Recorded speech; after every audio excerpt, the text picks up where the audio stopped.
जय जय श्री कृष्णा। मीरा के गिरधर गोपाल की जय हो। मीराबाई की जय हो। आइए आज हम श्री मीराबाई के पावन चरित्र में आगे बढ़ते हैं। श्री मीराबाई को 5 साल की आयु में एक संत ने छोटे से ठाकुर जी प्रदान किए। ठाकुर जी को मीराबाई अपनी गोदी में लेकर दौड़ती हुई महल के अंदर आती है। मीरा के हाथ में गोपाल जी है और दोनों हाथों से गोपाल जी को अपने हृदय से लगा रखा है। आंखों में आंसू भरे हैं, हृदय में उमंग और एक प्रेम और एक आनंद और खुशी की उछाल तरंगे दौड़ रही है।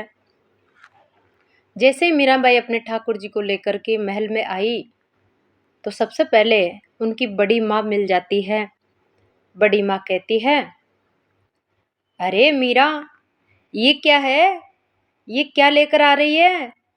मीराबाई कहती है, ठाकुर जी है माँ, ठाकुर जी है बड़ी माँ। मीरा ने हर्ष सागर में उमंग तरंगों में प्रेम और भाव की जो लहरें उठ रही है उनके साथ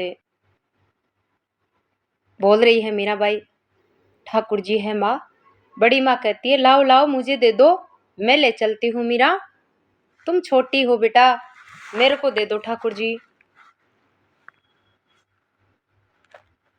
माँ कहती है, मीरा तू इतनी छोटी है, ये ठाकुर जी तुमसे चल भी नहीं रहे हैं, तुम कैसे लेके जाओगी?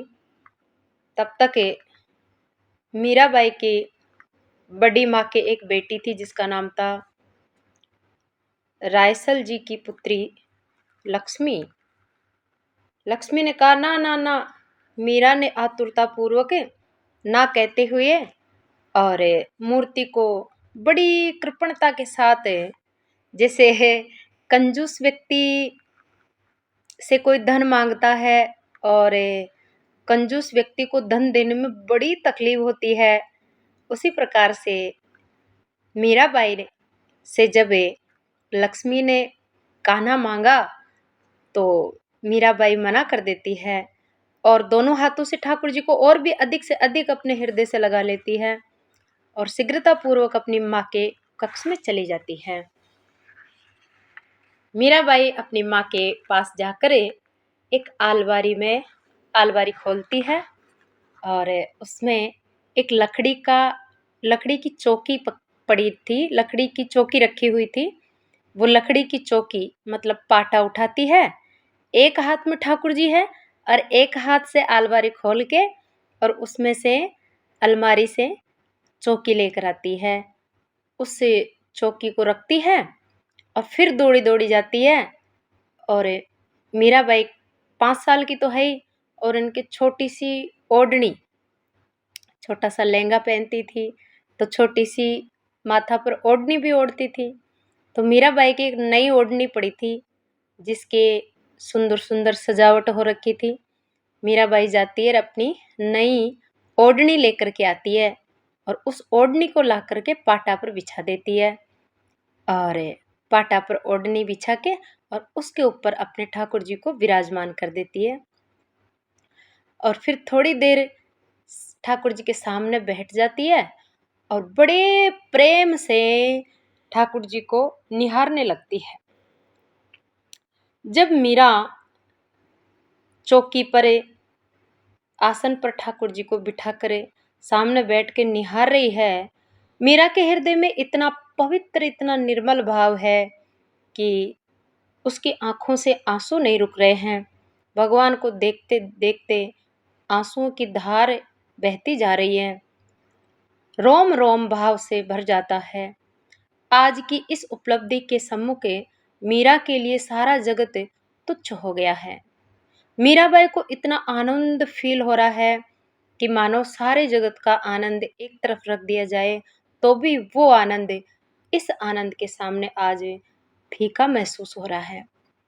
जो अब तक अपने थे वो सब सामान्य और पराये से लगने लगे हैं। यानी ठाकुर जी इतने अपने और इतने खास लग रहे हैं कि अब तक मीराबाई के जो अपने लोग थे ना, जो खास थे, वो भी ठाकुर जी की प्रेम के सामने, ठाकुर जी के अपनेपन के सामने उन सबका अपनापन फीका सा हो गया है। ये नन्हा सा मुस्कुराता हुआ मेहमान ऐसा अपना लग रहा है मीराबाई को, जैसे अब तक कोई आया ही नहीं था।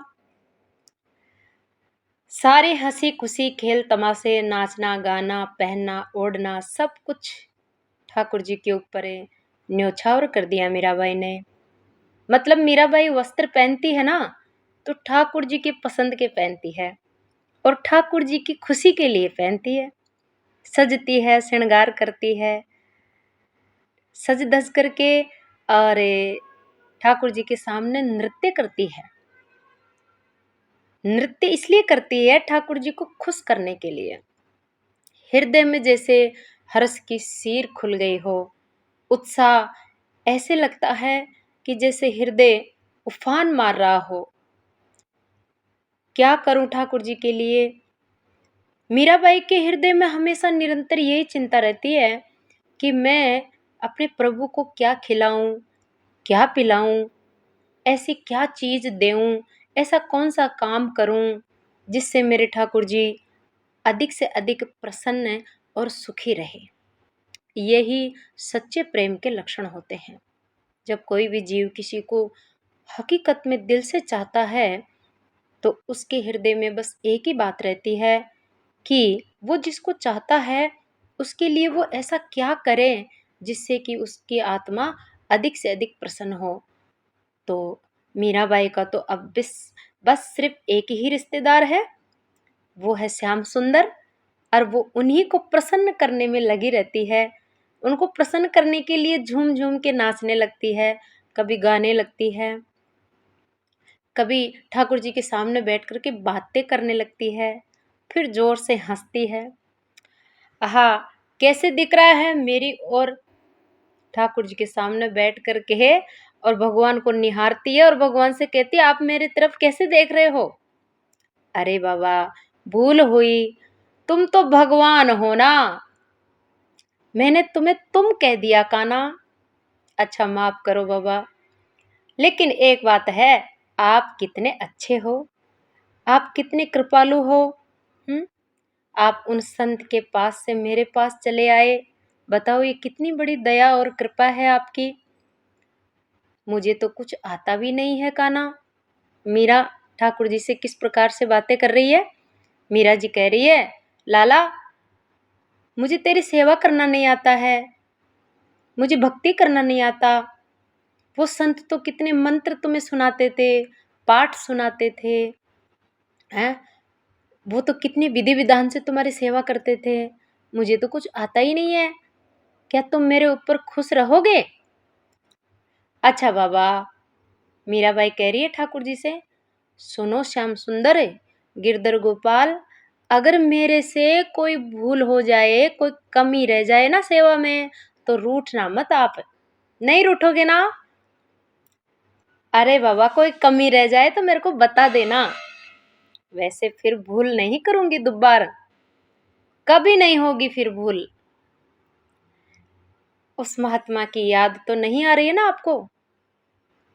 मीराबाई क्या कह रही है, आप इतने दिनों तक, कई वर्षों से उस संत महाराज के पास रहे हो, अब संत महाराज मुझे आपको मेरे पास छोड़ के चले गए, तो कहीं ऐसा तो नहीं कि आपको उनकी याद आ रही होगी। न जाने कब से उनके साथ रह रहे थे, वे तो तुम्हें मुझे देते हुए रो ही पड़े थे। मैं तुम्हें बहुत अच्छी तरह रखूंगी, खूब तुम्हारी सेवा करूंगी, खूब ख्याल रखूंगी, खिलाऊंगी पिलाऊंगी, साथ में ही, अपने साथ में ही रखूंगी तुम्हें निरंतर। मीराबाई कहती है, कन्हैया एक बात बताऊं, हमारे महल के पास में एक बगीचा है, पुष्प वाटिका है, उस पुष्प वाटिका में मैं रोज जाती हूँ घूमने, आज मैं तुम्हें भी लेके जाऊंगी। और हाँ सुनो, पुष्प वाटिका में वहाँ बगीचे में बहुत सारे खेलने का सामान भी है। वहाँ पर एक हिंडोला भी है। हिंडोले में खूब झूला झूलते हैं। और कन्हैया, वो जो सावन की तीज आती है ना, उसमें तो छोटे बड़े बूढ़े सभी लोग झूला झूलते हैं। मीराबाई ठाकुर जी के कान के पास जाकर कहती है, लाला एक बात बताओ। कन्हैया, गिरधर, वो जो सावन की तीज में झूला झूलते हैं ना, तो पता है क्या होता है? उनको सबको, जो झूलने बैठता है उसको लाठी से मारने लग जाते हैं। और फिर औरत झूलती है तो उससे उसका पति का नाम पूछते हैं। और अगर आदमी झूलता है तो उससे उसकी पत्नी का नाम पूछते हैं। उसको तब तक मारते ही रहते हैं जब तक वो नाम नहीं बताता है। हाँ लाला, अब मेरे को चिंता नहीं है, क्योंकि अब मैं झूला झूलूंगी और जब मेरे से नाम पूछेंगे तो मैं तुम्हारा नाम बता दूंगी। सही है ना? आप खुश हो ना? इस प्रकार की मीराबाई ठाकुर जी से बातें करती है और कहती है, कन्हैया एक बात बताऊं, हमारे यहाँ पर मेवाड़ में मंदिर भी है और मंदिर में 4 भुजानाथ रहते हैं। चलो चलो, आपने नहीं देखा होगा ना 4 भुजानाथ।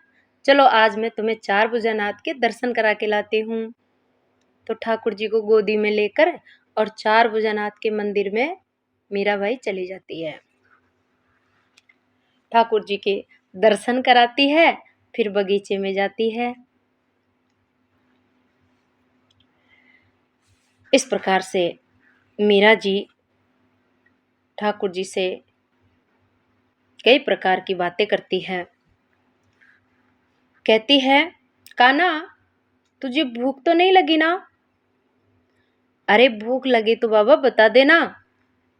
चलो उठो, हाथ पैर धो लो, भोजन कर लो, स्नान कर लो। इस प्रकार से मीराबाई भक्ति में बहुत तल्लीन हो जाती है और वो स्वयं खाना पीना भूल जाती है। तब उनकी माँ आकर के मीरा का हाथ पकड़ के ले जाती है और उसको बहुत ही ज़बरदस्ती भोजन कराती है। मीरा कृष्ण भगवान के लाड प्यार में, उनकी भक्ति में स्वयं खाना पीना भूल जाती है। मीरा की माँ आती है, उनका हाथ पकड़ती है और उनको भोजन के लिए ले जाती है। इतने में ही मीरा पहले ठाकुर जी को भोग लगाती है, फिर स्वयं खाती है।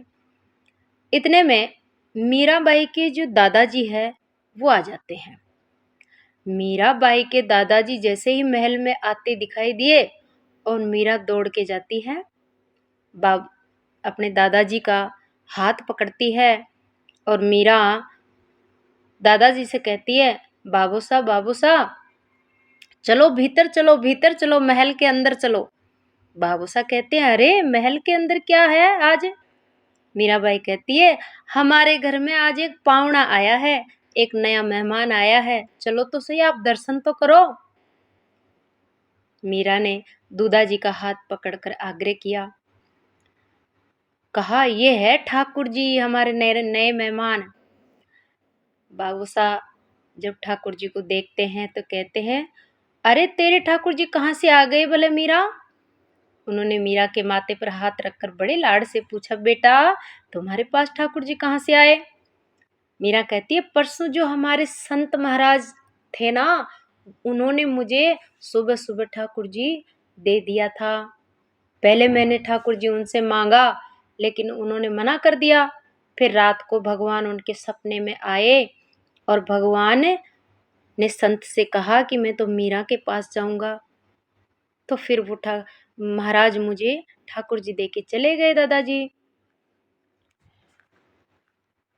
राव दादाजी मीरा से कहने लगे, क्या मीरा सच में संत ने तुम्हें ठाकुर जी दिया है बेटा?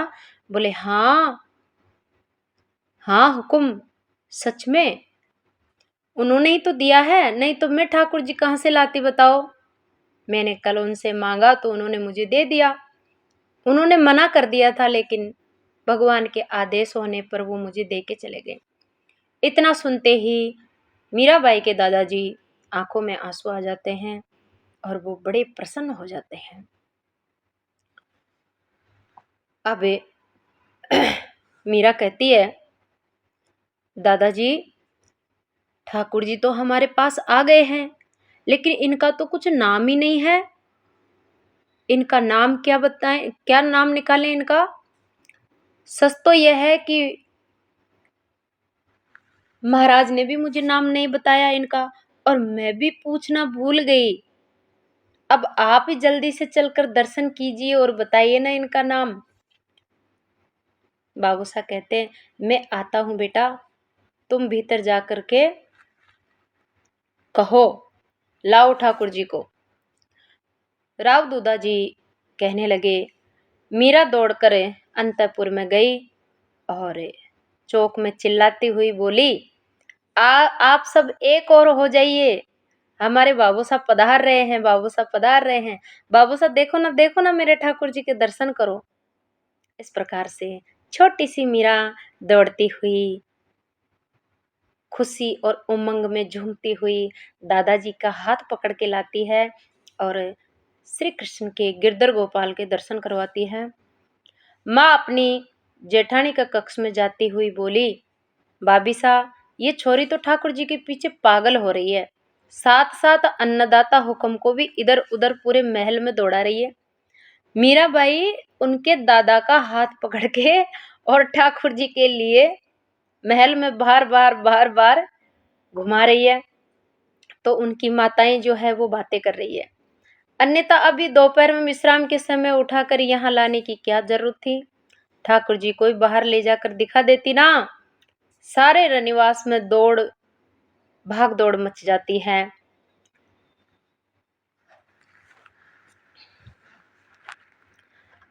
सबके सब बूढ़े बच्चे जवान सभी आते हैं और मीरा के ठाकुर जी के दर्शन करते हैं। मीरा को छोड़कर और किसकी हिम्मत है अन्नदाता हुक्म के सामने? मीरा जो भी कुछ भी कह रही है बड़े प्रेम और आनंद से उनके दादाजी सुन रहे हैं। मीरा की इतनी सुनते हैं दादाजी, बड़े बड़ों की नहीं सुनते हैं किसी की बात, लेकिन मीरा की बातों को इतने प्रेम से सुनते हैं राव दूधा जी। और की तो छोड़ो, उनके बेटाओं की भी नहीं सुनते हैं, किसी और से कहलवाते हैं। केवल यही ऐसी लाडली पोती है जिसकी हर बात सुनते भी है और मानते भी हैं। राव दूधा जी ने भगवान को प्रणाम किया। मीरा के ठाकुर जी को जब देखा तो दूधा जी प्रणाम करते हैं, ठाकुर जी को लाड लड़ाते हैं। और ठाकुर जी लकड़ी के पाटा पर बैठे थे तो राव दूधा जी को अच्छा नहीं लगा और राव दूधा जी कहने लगे, अरे बेटा तुम्हारे ठाकुर जी भला लकड़ी के पाटा पर थोड़ी बैठेंगे, मैं इनके लिए चांदी का सिंहासन मंगवा देता हूँ। हाँ, इनके लिए सुंदर सुंदर कपड़े मंगवा देता हूँ।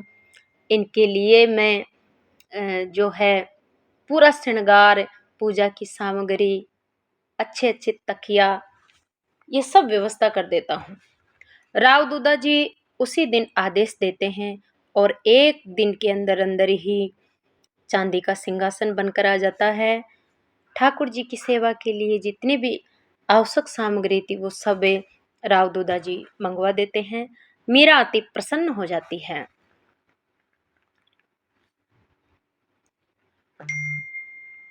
इस प्रकार से मीरा कहती है, दादा अब बताओ अपने ठाकुर जी का नाम क्या होगा? राव दूधा जी कहते हैं, अरे बेटी ठाकुर जी के तो हजारों नाम हैं, कुछ भी रख लो। मीराबाई कहती है, हजारों नाम? तो मीरा जी कहती है, आप नाम लीजिए बाबू साहब, मुझे जो अच्छा लगेगा वही नाम मैं आपको बता दूंगी। ठीक है। तो राव दूधा जी नाम लेते हैं भगवान के। बेटा भगवान का नाम कृष्ण है, गोपाल है, मनमोहन है, गोविंद है, माधव है, केशव है, मुरली मनोहर है और गिरधर है। गिरधर का नाम सुनते मीरा नाचने लग गई। और मीरा कहने लगी, हाँ हाँ दादा हाँ, बस बस बाबू साहब बस, यही नाम है अपने ठाकुर जी का, गिरधर। गिरधर सबसे बढ़िया नाम है। तो इस प्रकार से गिरधर नाम भगवान का रख लेती है। मीरा कहती है, दादा गिरधर का मतलब क्या है? राव दूधा जी भगवान का नाम गिरधर क्यों है इसकी कथा सुनाते हैं। कृष्ण भगवान ने जो गोवर्धन पर्वत धारण किया था अपनी कनिष्ठिका अंगुली पर 7 दिन तक, तो भगवान कृष्ण तब से गिरधारी कहलाए। तो इस प्रकार से राव दूधा जी कहते हैं, बेटी इसलिए भगवान का नाम गिरधर पड़ा है।